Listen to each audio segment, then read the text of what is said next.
Hey everyone, I'd like to talk a little bit today about consciousness. Consciousness is not just what we know. It's not the amount of knowledge we accumulate or the amount of things we remember as far as what people tell us and what we think we've seen or sensed. It's a work in progress within ourselves. It's not something that completely exists based on our reactions to the world within, but it's something completely separate within ourselves that is beyond everything the world is. We Hindus believe the world is Maya, illusion. That God doesn't necessarily create the world as much as makes us perceive it, and thus basically makes us perceive an illusion. It's about us perceiving it, not necessarily it existing. But this is true about consciousness in general.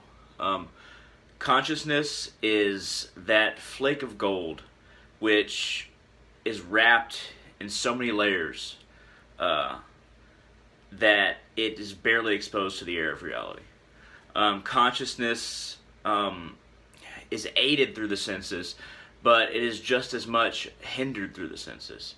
What we think we see with our imperfect eyes, our imperfect sense of smell, our imperfect hearing, our imperfect sense of touch, taste, and our differing magnitudes of the sixth sense, kind of insightful awareness. What we think we perceive through these things is really a completely doctored version of reality. A version of reality doctored through our inability to see it all, our inability to experience everything. For instance, dogs can smell much better than we can, but we can't safely assume that they smell everything. I mean, it's scientifically proven that dogs, or even the animal with the greatest sense of smell, couldn't smell everything that there is to take in through the nose, through our sense of smell. And in a way, going beyond the senses, our ability to understand, just any human's ability to understand, actually is limited. It's limited to a certain amount of nerves, a certain amount of lobes in the brain, a certain amount of ability to think based on the electrical impulses in the brain. Our brains aren't infinite processors. They're not unbound by their own cranial limitations. They're very much bound by the size and the aging of our brain. As soon as we are born, our brain is very unwrinkled. One could say the unwrinkled brain is perfect. It can see in a way that someone who is 50 never could. That's how we are able to learn so much about our reality through the senses. But we start to assume that these senses are telling us exactly what is, and that's not always the case. And that's almost always only part of the story. But when we were first born, our brain being very unwrinkled, one could say that the brain becomes crumpled the more it identifies with a separate sense of self and specific intellectual stereotype one places within one's personality. The intellect is very much part of every person's personality, but we choose to place it there. We choose to place the intellect in a certain way, in a certain kind, in a certain place within our personality. The intellect is very much enslaved by our choices, the choices our ego makes, in building who we are, the stories we tell ourselves about who we are, and with the stories we tell ourselves about everything around us. Now, the intellect, even though it's enslaved, it doesn't have to be. The intellect can be undifferentiated. It can choose not to see a differentiation and line up a whole bunch of assumptions based on if somebody's black or white, if the sky is cloudy or not, if you see a bunch of people being very loud in a public space. Based on the kind of person you choose to be, you're going to make assumptions on what you should do and what kind of situation it is, no matter what situation you go into. Now, we employ our intellect to assume that, okay, if there's a bunch of people being loud, it's more likely we could be assaulted. It's better to stay away from that, or somebody who is more akin to liking that kind of activity, loudness in a crowd, want to be part of the fun. They'll make a set of assumptions saying, okay, it's going to be really fun if I just go over there.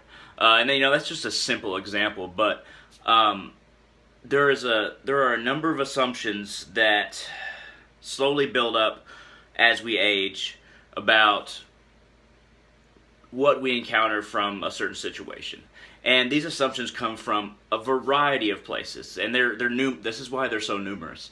They come from our parents and family, our friends, the assumptions they draw that were influenced by the assumptions other people drew that it impressed on them. Our assumptions based on what we've encountered, even if in every situation that we approached a loud crowd, almost every one of them, we weren't in danger. We may choose to see the possibility of danger and thus line up a set of assumptions to accompany that observation in a crowd. And this is the differentiating intellect, confined and enslaved by our own desire to see what we wish to see, to assume what we wish to assume. And it's always a choice. Even if you grew up in the most oppressive environment, where you had very little sources of knowledge, very few people around you that allowed you to think differently than them, or if you were isolated for most of your life. Now, it gets much harder in those situations to be able to come up with a new placement of your intellect, placing it in greater or fewer bonds. It becomes increasingly difficult to become somebody who is unafraid of situations or chooses to see them completely with a blank slate, just purely getting as close as you can with your assumptions to what something actually is. It becomes much harder to do that if you're cut off and oppressed for most of your life. But it's still possible. People still do it. People still rebel because ultimately it is a choice. No matter how hard the choice might be, it is still a choice. How you choose to perceive and that the effect, either liberating or oppressing on your consciousness in general. Now the mind, the senses, the assumptions, the intellect, the ego, all these things are sections of consciousness as far as I'm concerned. They are the consciousness every person holds meeting the world in the brain. The consciousness we each hold is fragmented when it is forced into a material existence in the brain. Even if you don't believe in something beyond material, consciousness is solidified through its interaction with the brain. You could say if you completely don't believe in any spiritual or religious or supernatural phenomenon, if you don't believe in any of that, the electricity that signals throughout the brain, its relation to material with solidity and survival is founded in the brain.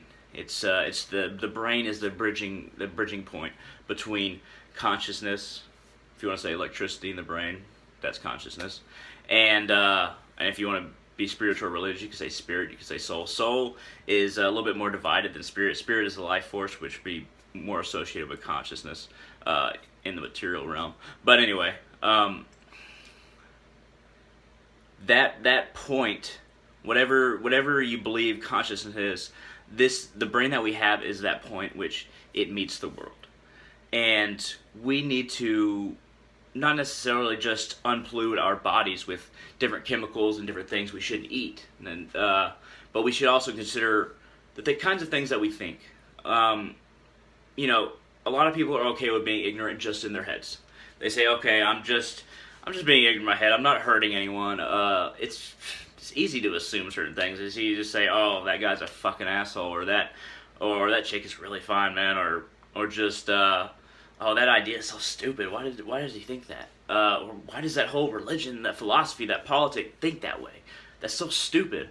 I should just forget about them. these things, even though they say you're not interacting with other people and you're just saying them in your head, they influence how confined your consciousness is, how great your ability to see beyond these limitations, assumptions found on our consciousness and in our brain, how confined that they are, how easy it is to become someone else and someone better than just being confined. And you can't grow. You can't grow as a person. You can't grow spiritually. You can't grow religiously. You can't grow in your consciousness, in your mind, in your intellect. You can't learn new things without the ability to break away from these assumptions, without the ability to go past what you thought was true in the past, without the ability to free yourselves from our self-imposed intellectual enslavement. Will never be anything greater than we are. Consciousness is reliant on nothing, but it is very perceptible and meets this world through our brain. Consciousness should not be brushed aside as something that doesn't exist. When you tear apart what your mind does in its random torrent of ideas and images and sensations, when you get down to just the perceiving part of consciousness, when you just stop thinking words and ideas, when you just try to break it down to that perception, whether it's in meditation, whether it's in focus, whether it's in ideology, poetry, it doesn't matter. When you break it down just to that, where there aren't any assumptions, and your intellect is unenslaved, and it has nothing to analyze but the experience of itself, that's when you see consciousness, when there's no way to describe it. When you can't describe consciousness, when you feel that, even though you have the capacity to describe it, that's what consciousness is. And that's all I got to say for right now. Thank you for watching.